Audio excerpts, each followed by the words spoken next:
আসসালামু আলাইকুম। সবাইকে স্বাগত জানাচ্ছি এআর নিউজ বিডি চ্যানেলে। রাজনীতিতে কখন কি ঘটে তা সত্যিই অনুমান করা কঠিন। একদিকে সমঝোতার প্রস্তাব, আর ঠিক কয়েক ঘন্টা পরেই সোজা হুমকি, সব ফাঁস করে দেব। জাতীয় নাগরিক পার্টির মুখ্য সমন্বয়ক নাসিরুদ্দিন পাটোয়ারী এবং প্রধানমন্ত্রীর রাজনৈতিক সহকারী মোহাম্মদ রাশেদ খানের ফোনালাপ ও ফেসবুক পোস্টকে কেন্দ্র করে এখন উত্তাল রাজনৈতিক অঙ্গন। ঠিক কী কথা হয়েছিল তাদের মধ্যে? কেনই বা হঠাৎ এই চরম হুঁশিয়ারি? চলুন পুরো ঘটনাটি খোলাসা করে দেখা যাক আজকের এই ভিডিওতে। গল্পের শুরু গত বৃহস্পতিবার বিকালের দিকে। রাশেদ খানের ফেসবুক স্ট্যাটাস অনুযায়ী সেদিন বিকেলে তাকে হঠাৎ ফোন করেন নাসিরুদ্দিন পাটোয়ারী। ফোনালাপে নাসিরুদ্দিন নাকি অনুরোধ করেন রাশেদ যেন তার বিরুদ্ধে আর কোনো কথা না বলেন, তিনিও পাল্টা কিছু বলবেন না। জবাবে রাশেদ খান শর্ত দেন, প্রধানমন্ত্রী তার পরিবার এবং মন্ত্রীদের নিয়ে কটূক্তি বন্ধ করলেই কেবল তিনি বিষয়টি বিবেচনা করবেন। নাসিরুদ্দিন তখন নাকি আশ্বস্ত করেছিলেন যে তিনি আর এসব করবেন না এবং মিডিয়াকেও তা জানিয়ে দিয়েছেন। কিন্তু নাটক জমল রাতের বেলা। প্রথম ফোনের রেশ কাটতে না কাটতেই রাতে রাশেদ খানকে আবারও ফোন করেন নাসিরুদ্দিন পাটোয়ারী। আর এবার সুর পুরোপুরি পাল্টে যায়। রাশেদ খানের দাবি অনুযায়ী নাসিরুদ্দিন তাকে হুমকি দিয়ে বলেন, আপনি তো আমার বিরুদ্ধে বলেছেন, কিন্তু আমি সব বলে দেব।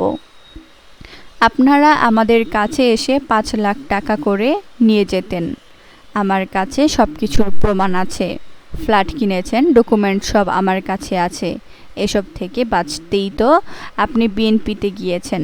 এমন বিস্ফোরক অভিযোগে অবশ্য দমে যাননি প্রধানমন্ত্রীর এই রাজনৈতিক সহকারী। রাশেদ খান তাকে সাফ জানিয়ে দেন তার কোনো ফ্ল্যাট নেই এবং তিনি কখনো নাহিদ বা আসিফের কাছ থেকে 1 টাকাও নেননি। উল্টো নাসিরুদ্দিনকে চ্যালেঞ্জ ছুড়ে দিয়ে রাশেদ বলেন, তোমার কাছে আমার সম্পর্কে যা তথ্য আছে সব ফাঁস করে দাও।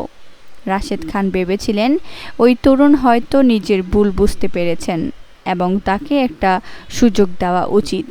কিন্তু পরদিনই দেখতে পান নাসিরুদ্দিন তার কথা ভুলে গিয়ে আবারও আগের মতো নানা মন্তব্য করা শুরু করেছেন। এর আগে গত বৃহস্পতিবার সাংবাদিকদের নাসিরুদ্দিন পাটোয়ারী বলেছিলেন তিনি আর কোনো কথা বলবেন না এবং চুপ থাকবেন। তিনি বলেছিলেন, পুরো বাংলাদেশে দেখব ওনারা কতটুকু বাড়তে পারে, কতটুকু যেতে পারে, আমরা সেই মাত্রাটা দেখব। তবে সাম্প্রতিক এই ফোন আলাপের অভিযোগ নিয়ে এখন পর্যন্ত নাসিরুদ্দিন পাটোয়ারীর পক্ষ থেকে কোনো তাৎক্ষণিক বা আনুষ্ঠানিক প্রতিক্রিয়া পাওয়া যায়নি। ফলে এর পেছনে আসল সত্য কী এবং কী ধরনের তথ্য প্রকাশের ইঙ্গিত দেওয়া হচ্ছে তা নিয়ে রাজনৈতিক মহলে কৌতূহলের শেষ নেই। এই ফোনালাপ ফাঁস হওয়ার পর রাজনৈতিক ময়দান আরও উত্তপ্ত হয়ে উঠেছে। ঘটনার রেশ কাটতে না কাটতেই রাশেদ খান এক প্রতিক্রিয়ার নাসিরুদ্দিন পাটোয়ারীকে নিয়ে আরও বিতর্ক তির্যক মন্তব্য করেন।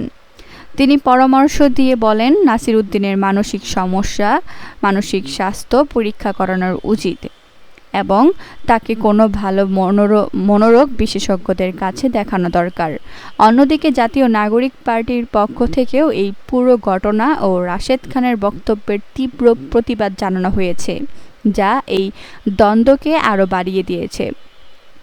বিশ্লেষকদের মতে ক্ষমতার পালা বদলের পর তরুণ রাজনৈতিক মুখগুলোর এমন প্রকাশ্য দ্বন্দ্ব ও কাদা ছোড়াছুড়ি দেশের রাজনৈতিক সংস্কৃতিকে এক নতুন অস্বস্তির জন্ম দিচ্ছে।